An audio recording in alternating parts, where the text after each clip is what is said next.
মানিকগঞ্জের তেওতায় নতুন করে দেখা দিয়েছে যমুনা নদীর ভাঙন। গত একদিনের ভাঙনে নদীতে কয়েকটি পরিবারের বসতবাড়ি ভেঙে গিয়েছে। বিস্তারিত জানাতে সমেশঘর এলাকা থেকে সরাসরি যুক্ত হচ্ছেন মানিকগঞ্জ প্রতিনিধি মোহাম্মদ সুজন খন্দকার। সুজন খন্দকার, স্থানীয় প্রশাসনের তৎপরতা এবং পদক্ষেপ কেমন দেখছেন এবং সেখানে স্থানীয় যে জনগণ আছে তাদের দাবি দাওয়াগুলো কি কি একটু জানাবেন?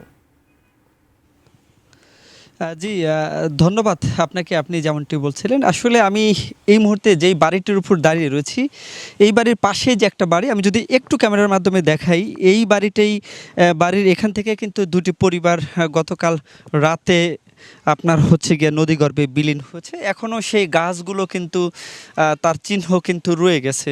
এবং এই যে সমেশঘর এলাকা, এটা কিন্তু মানিকগঞ্জের শিবালয় এবং দৌলতপুর উপজেলার কিন্তু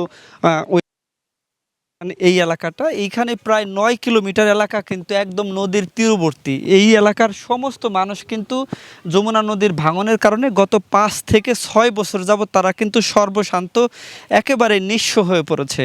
এবং এই ভাঙতে ভাঙতে তাদের এমন একটা অবস্থা, এখন তাদের ভিটেমাটির যে সম্বলটুকু, এটা এখানে অনেক লোক আছে আমার সামনে যারা বলতেছিল যে ২-৩ বার ভাঙার পরেও কিন্তু তারা এখন আবার ভাঙার কিন্তু শিকার হয়েছে। আপনি ক্যামেরার মাধ্যমে ঠিক দেখতে পাচ্ছেন যে গতকাল রাতে এই যে গাছগুলো এখনও তার চিহ্ন রয়ে গেছে। এখান থেকে কিন্তু এখানে একটি এবং এর পাশের দুটি বাড়ি কিন্তু নদীগর্ভে বিলীন হয়েছে। এবং এখানে প্রায় ৬০ থেকে ৭০ ফুট পানি আছে। এবং যমুনা নদীর যে স্রোত এত বেশি, অর্থাৎ নিচ থেকে কিন্তু ভাঙনটা সৃষ্টি হচ্ছে, যেটা উপরে কিন্তু এত বেশি দেখা যাচ্ছে না।